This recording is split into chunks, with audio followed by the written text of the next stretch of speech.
పెళ్లిలో జీలకర్ర బెల్లం ఎందుకు పెడతారు? దాని వెనుకున్న విశిష్టత ఏంటి? ఇప్పుడు మనకు జరిగే వివాహ వ్యవస్థ అంతా కూడా ఒక సంస్కృతి సాంప్రదాయంలోనూ ఒక వేదోక్తంగా కొన్ని ఇతిహాసాల్లోనూ అన్నిట్లోనూ మంత్రాల్లోనూ వేదాల్లోనూ తీసుకుని చేయబడ్డది వివాహ వ్యవస్థ. ఆషామేషి కాదు. అది తెలియకే వివాహాలు దెబ్బతింటున్నాయి, విచ్ఛిన్నం అవుతున్నాయి, విడాకుల దాకా పెడుతున్నాయి. ప్రతి చర్యకి వివాహంలో ఒక అర్థం ఉంది, ప్రతి మంత్రానికి ఒక అర్థం ఉంది.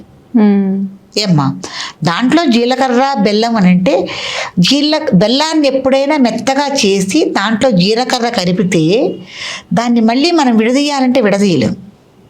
అవును. ఆ బంధంతో, ఈ విడరాని బంధంతో మీరు ఉండాలి అని ఒకళ్ళ నెత్తి మీద ఒకళ్ళు పెట్టిస్తారు. ఇక్కడ ఏముంటుంది? మెదడు ఉంటుంది. మనం ఇప్పుడు నేను చెప్పే ప్రతి మాట మీకేమవుతుంది? మనసు నుంచి మెదడుకి ఎక్కుతుంది. కాబట్టి మెదడులో స్థిరపడిపోయి ఉండాలి, మనసులోకి రావాలి. మీరు భార్యాభర్తలు ఈ బంధానికి మీరు కట్టుబడి లోబడి ఉండాలి.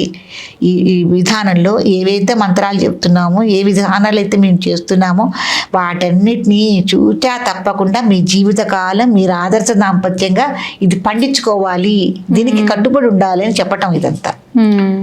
కాబట్టి జీలకర్ర బెల్లం అనేది, జీలకర్ర బెల్లంలో పైత్య గుణాన్ని తగ్గించే ఇది ఉంది. కాబట్టి అది ఇక్కడ పెడితే, అందుకే ఆడపిల్లకి ఎప్పుడైనా పెళ్లి విధానంలో ఎగదువ్వి పాపిళ్ళు లేకుండా జడ వేయరాదు. చాలా మంది ఇది కూడా తెలుసుకోవట్లేదమ్మా, ఎగదువ్వుతున్నారు. అది చాలా తప్పు. ఎప్పుడైనా మనం పాపిడి దువ్వుకోవటం వల్ల ఇక్కడ కేంద్రీకరణ ఉంటుంది. అందుకు తప్పకుండా పాపిడి, నిలువు పాపిడి, అడ్డపాపిడి కూడా అప్పుడు జీలకర్ర బెల్లం పెట్టిస్తారు. కానీ ఇప్పుడు ఎవరు పాపిడి తీసుకోవట్లేదు కదా. తెలియదండి, తెలియక తెలియచెప్పేవాళ్ళు లేక, వీళ్ళు ఏమిటి మన విధానం అని వీళ్ళు అడగక కొన్ని ఆచార వ్యవహారాలన్నీ మనకి వెనకబడిపోతున్నాయి. సంస్కృతి సాంప్రదాయాల్లో వెనకబడిపోతున్నాయి.